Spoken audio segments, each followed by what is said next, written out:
Génesis, ayer y hoy, aprendiendo del pasado.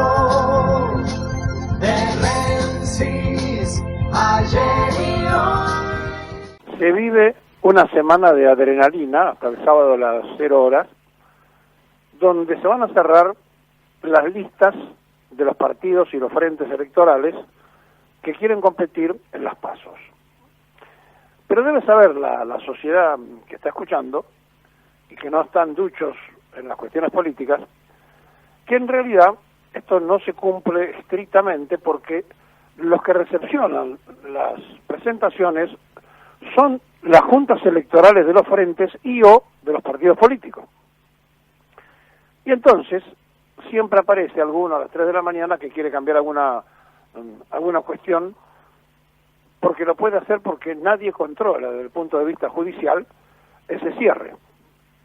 Es decir, son los propios partidos, los propios frentes electorales, las propias alianzas, las que se autocontrolan y le pone la justicia electoral un día y una fecha y un horario. A partir de ahí tienen que autocontrolar. Distinto es después, cuando participan en las PASO, los que ya quedan firmes como candidatos, porque ahí sí ya la presentación es ante la justicia electoral y entonces los términos hay que cumplirlos. Y en esta semana la adrenalina juega mucho entre aquellos que tienen la experiencia de saber que finalmente en una oficina o en un escritorio donde nadie conoce, ni siquiera los que son partícipes activos de ese proyecto político, un grupo minoritario va a determinar la suerte y un montón de ilusiones que quedarán truncas y otras que no, para poder ser candidatos oficializados del sector político donde quiere jugar. Es parte de la democracia, pero como es una democracia fraudulenta en un país donde no existe la justicia, tampoco existe, a pesar de que inventaron las PASO, ninguna garantía de que la sociedad que quiera participar directamente y activamente tenga la certeza que van a llegar los mejores. ¿Por qué? Porque al ser una interna de partidos políticos libre, si uno quiere perjudicar exactamente a su rival, va en la interna de las PASO y vota al peor de los candidatos para que ese sector tenga el peor. O sea, no sirve como expresión de afiliados de los partidos políticos, sino que es simplemente una compulsa donde no decididamente se juega con toda claridad y con toda certeza de que esté en pleno la vigencia de la democracia participativa. Pero bueno, es lo que hay. Y en esta idea aparecen entonces las cantidades de propuestas que usted se puede imaginar, los descontentos, los descolgados y los que a último momento se van de un lado para el otro. Como además hay que presentar avales para confirmar las candidaturas, algunos andan con sus avales fotocopiados de una parte para el otro. Mira, si no arreglo con vos, arreglo el otro, si no me das el cuarto, yo quiero el quinto, me das el noveno. Y empieza entonces esa discusión estéril, porque en definitiva la Argentina está en una anarquía política insólita de tener reconocido 800 partidos políticos, lo que demuestra que en realidad nuestra democracia es muy frágil. Y que además, para que haya 800 propuestas en el país entre nacionales, provinciales y municipales, es porque en realidad lo que no hay es una idea de trabajar por el prójimo, sino de resolver problemas personales. ¿Cómo puede ser entonces que los que piensan igual tengan tantas opciones partidarias? Y aquí viene la gran discusión. ¿Quién tiene la lapicera final? Que son los apoderados, que son los que en definitiva llevan después esa lista al conjunto. Pero luego de todo esto, hay que sacar el porcentual mínimo para que esas listas no se caigan. Es decir, que tienen que ver no solamente los votos por distrito electoral, sino también en el conjunto de la sección electoral para que la boleta se mantenga. Cuando se le empiezan a caer las listas que no tienen los porcentuales necesarios, después no tienen quien le cuide la boleta a los candidatos nacionales. O sea, que van por la Diputación Nacional o por la senaduría en las provincias que llevan senadores. Bueno, todo esto se está jugando en estos tiempos y en estos momentos donde la gran mayoría del pueblo está expectante para ver quiénes son los que van, pero que no participa. Y no es que no se pueda participar, sino que la sociedad cree que la democracia es ir a votar. Y entonces cuando no ven un local abierto, cuando no ven nada que esté funcionando políticamente que los pueda convocar para ir, dicen, ¿y a dónde voy a ir si no tengo dónde ir? Bueno, no, la construcción política se hace casa por casa. Por eso Perón decía que la unidad básica no es el local, sino es la familia, donde uno construye su primera opción y la suma de familias que forman el barrio es la cédula constitutiva de cualquier proyecto político. Si uno no tiene una referencia local, si no tiene una referencia entre la propia familia, por decirlo de alguna manera, es muy difícil después la construcción de lo pequeño a lo máximo. Bueno, llegado a este punto, y en el mientras tanto, los que gobiernan tienen otra clase de problemas, al margen de tener también que decidir las listas. Y el problema principal empieza este próximo miércoles, donde al Club de París hay que pagarle una cifra comprometida ya por el ministro de Economía, porque durante el gobierno de Macri se pateó para adelante, y esa cifra que tenemos que pagar son 230 millones de dólares el miércoles. Pero este aquí que entre el Club de París, a quien hay que pagarle primero porque si no el Fondo Monetario no acepta ninguna negociación, y el Fondo Monetario, hasta diciembre nosotros tenemos que pagar 4.700 millones de dólares. Repito, 4.700 millones de dólares. Ahora, hay un detalle. En abril ya se empezó a analizar que había que hacer un dividendo en el Fondo Monetario acerca de los países participantes para que, por su participación accionaria en el fondo, algo le tenía que corresponder en esa distribución que quieren hacer. Bueno, ocurre que en diciembre, supuestamente, la Argentina, que tiene el 0.7% de las acciones del Fondo Monetario, debería cobrar 4.467 millones.